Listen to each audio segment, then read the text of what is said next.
Baik, terima kasih atas sambutannya. Selamat pagi Bapak dan Ibu guru dan orang tua murid yang saya hormati. Dan terkhususnya untuk adik-adik kelas 10 yang sangat saya kasihi.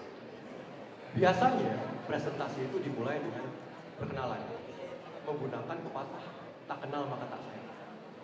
Tapi hari ini saya nggak akan pakai pepatah itu.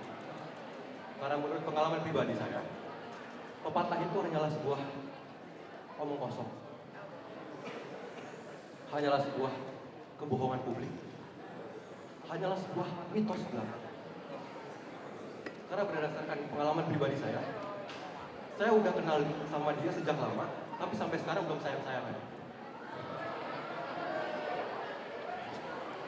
Sangat tragis ya. Mohon maaf jadi curhat sedikit. Makanya kalau kami perkenalan, kami langsung straight to the point. Perkenalkan, nama saya Amadeo Kodatus. Saya hari ini ditemani dengan 3 rekan saya yang tampan dan rupawan. Di sebelah kanan saya ada kakak Alexander Cezar. Di kiri saya ada kakak Evan Reza. Dan mohon waktunya sebentar. Kakak Evan Reza ini bulan lalu baru saja mengalami kecelakaan tunggal. Jadi memang kondisinya hari ini kurang fit. Jadi supaya kakak Evan semangat, mungkin boleh kita semangatin dulu. Semangat kakak Evan.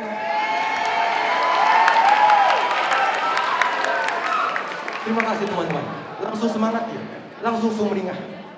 Dan kakak yang paling ujung di sana, itu namanya kakak Efrem Andra. Dan kami di sini dari brand namanya Pusaka akan bercerita tentang suatu masalah. Bukan masalah personal seperti tadi ya, tapi masalah yang cukup serius. Jadi kita serius sedikit di sini. Masalah ini sangat tidak diduga-duga. Tiba-tiba muncul dan mungkin banyak orang yang belum tahu sekarang.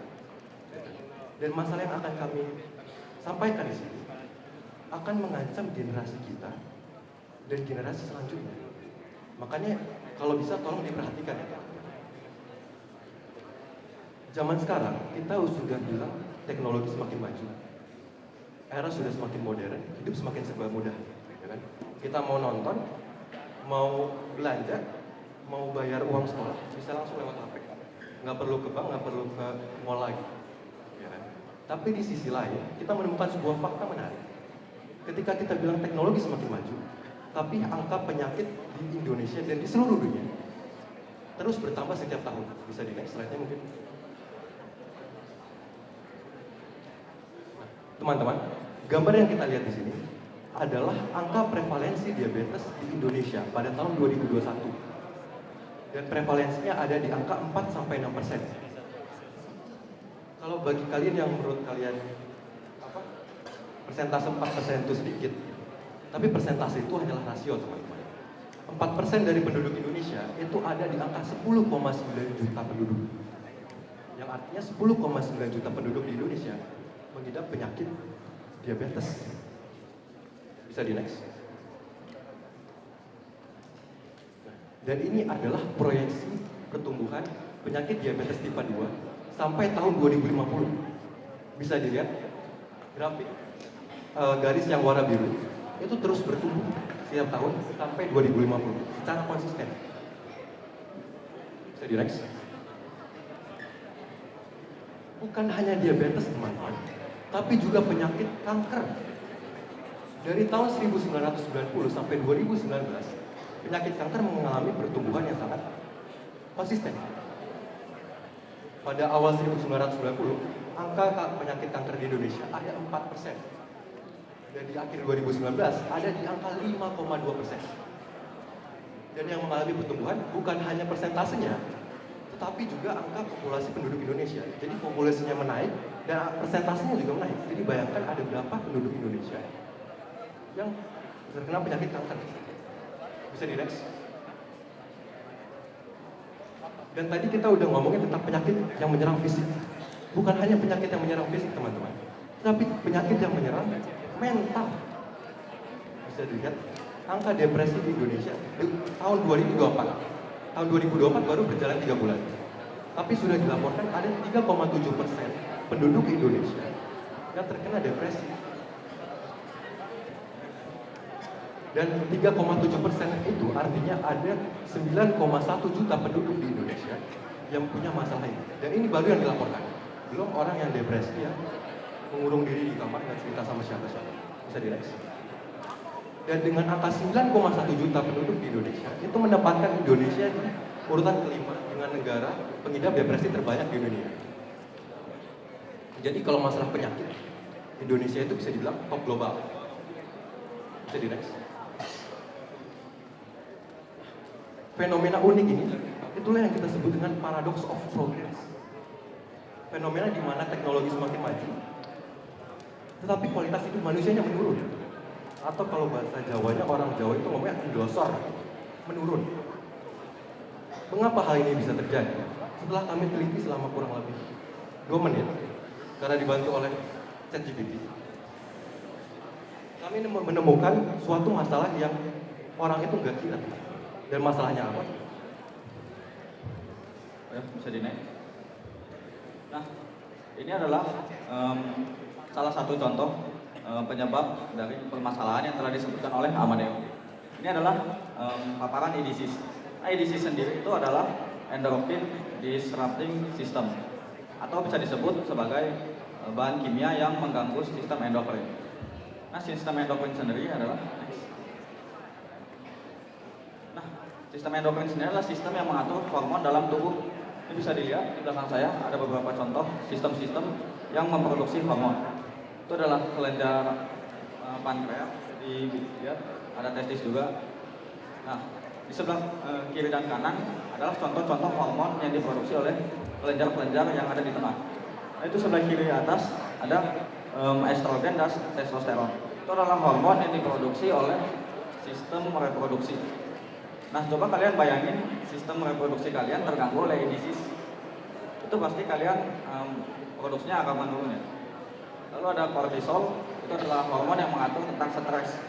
Kalau hormon stres kalian terganggu, kalian bisa saja stres terus seperti itu. Lalu ada growth hormone, yaitu hormon yang mengatur tentang pertumbuhan. Jadi tumbuh kembang kalian akan terhambat jika hormon kalian itu terganggu. Lalu ada insulin, yaitu hormon yang mengatur metabolisme. Hormon ini cukup penting karena kalau misalkan terganggu, kalian bisa terkena obesitas, diabetes, dan penyakit-penyakit lainnya. Next. Nah, ini yang seperti yang sudah saya jelaskan tadi. Ini beberapa contohnya. Ada stunting ya, kiri atas. Itu adalah gangguan pertumbuhan. Lalu di sebelah kanan paling ujung ada gangguan metabolisme. Di kanan bawah ada gangguan reproduksi, dan juga yang kiri bawah adalah gangguan imun. Next. Nah, ini adalah sumber-sumber paparan dari EDCs. Sumber paparan yang pertama adalah pestisida. Pestisida yang banyak digunakan di dunia adalah jenisnya atrazin. Itu pestisida untuk menekan pertumbuhan dari hama gulma di pertanian. Nah, pestisida ini pernah dilakukan percobaan yang cukup menarik, yaitu pernah dilakukan percobaan 10 katak yang dimasukkan ke dalam kolam yang sudah terpapar oleh pestisida. 75% dari katak tersebut berubah 75% dari katak tersebut menjadi mandul, dan juga 1 dari 10 katak tersebut menjadi betina dari jantan. Nah, kita bisa dibayangkan ya, paparan EDCs itu seberbahaya apa terhadap hormon kita. Dia bahkan bisa mengubah hormon kita yang awalnya dari laki-laki menjadi perempuan gitu. Lalu yang kedua adalah kemasan plastik. Udah gak bisa dipungkiri lagi ya, kemasan plastik itu berbahaya. Sehingga makanya kita disuruh untuk mengurangi pemakaian plastik. Bahkan di rumah, galon pun disuruh untuk yang BPA free. Karena lihat, itu BPA dan BPS adalah sintetis kimia yang digunakan dalam bahan pembuatan plastik. Dalam skenario terburuknya aja, paparan plastik ini bisa mengganggu tumbuh kembang otak janin tumbuh kembang otak bayi dalam janin. Lalu yang ketiga adalah skincare. Ini skincare nih kita bisa memakai setiap hari gitu untuk kecantikan, tapi skincare-nya punya dampak buruk kalau skincare-nya itu memakai bahan-bahan EDCs. Ini adalah contoh-contohnya. Ini adalah sedikit dari contoh begitu banyaknya EDCs. Itu ada paraben, itu digunakan untuk pengawet dalam skincare. Lalu ada benzopenon, itu digunakan biasanya pada sunscreen dan juga lip balm. Next. Nah, solusinya itu kita menggunakan Pusaka. Nah, endocrine friendly skincare. Nah, ini produk pertama kita nih, Talobal. Apa sih itu Talobal? Itu tuh pelembab. Nah, pelembabnya ini bukan cuma buat bibir atau wajah doang ya. Ini bisa dipakai di seluruh badan. Ada yang badannya keringat atau apa gitu kasar, nggak bisa pakai produk ini. Murah kok, tenang kok, nggak bikin dompet kering, aman. Selain itu, ini juga bisa mereparasi skin barrier kita. Jadi yang bopeng atau apa gitu, maaf ya. Nah, ini bisa pakai ini untuk membantu kulit kita. Nah, Talobal sendiri itu mengandung vitamin A, D, E, K. Nah, itu bisa melindungi kulit kita dari kerusakan dan juga membantu regenerasi sel. Asam lemak juga ada. Nah, ini bisa menghidrasi dan melembabkan kulit kita. Lalu ada kolesterol. Nah, tenang dulu, ini nggak bikin penyakit kolesterol. Tenang aja. Ini malah memperbaiki skin barrier kita ketika diaplikasikan ke kulit. Nah, produk kedua kita yaitu Skin Defense. Next. Nah, Skin Defense ini tuh mengandung zinc oxide.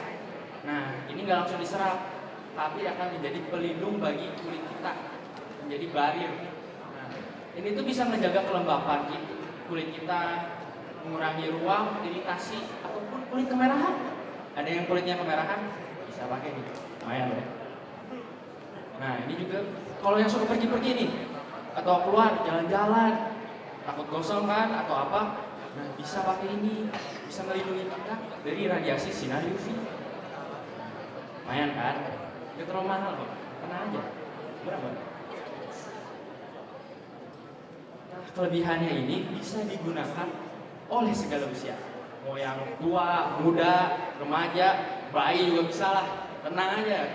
Nah, ini bisa dipakai segala jenis kulit. Mau berminyak, mau bakar lah juga bisa lah. Tenang aja. Ini tahan air juga. Jadi gak gampang, kalau kena keringat gak langsung hilang. Nah, lumayan tuh, kalau suka olahraga kan di luar panas, nah pakai ini kan jadi gak gampang gosong juga kan. Tahan ini, tahan aja, tenang. Next. Nah, ini produk andalan kami, Recovery Secret. Next. Ini tuh menggunakan 27,5% magnesium. Nah, ini tuh kayak suplemen magnesium gitu, jadi nambah kadar magnesium dalam tubuh. Akan tetapi ini bukan dimakan ya, tapi diolesin ke kulit. Nah, nanti itu diserap, nanti nambah kadar magnesium dalam tubuh kita. Nah, manfaatnya ini bisa merelaksasi otot serta membantu kualitas tidur kita. Selain itu juga bisa memperkuat otot dan tulang sendi. Next. Nah, ini cocok banget. Ada yang atlet atau suka olahraga lah. Nah, ini bisa dipakai buat bantu recovery gitu.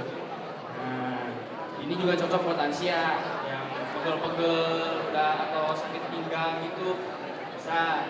Ada yang remaja jompo juga, nah, bisa pakai ini. Atau susah tidur, bisa juga pakai ini. Bisa bantu kalian buat cepat tidurnya. Enak loh. Nah, jadi ASG yang kami pilih ini ialah Populorum Progressio yang dicetuskan oleh Paus Paulus ke-6 yang dicetuskan pada tahun 1967. Nah, tahun 1967 ini 2 tahun tepat setelah tahun 1965, di mana pada tahun itu terjadi perang dingin. Tapi perang dingin ini nggak sedingin sikap dia sih. Terus di tahun ini juga bidang industri mulai bangkit kembali dan mulai banyak perkembangan yang muncul. Namun dari bangkitnya perkembangan industri ini, kualitas hidup manusia malah menurun. Kenapa kualitas hidup manusia menurun? Padahal bidang industri itu mulai naik lagi. Hal ini itu bisa disebabkan karena upah buruh yang diberikan tidak sesuai sama lingkungan kerja yang tidak layak. Sama kayak zaman sekarang.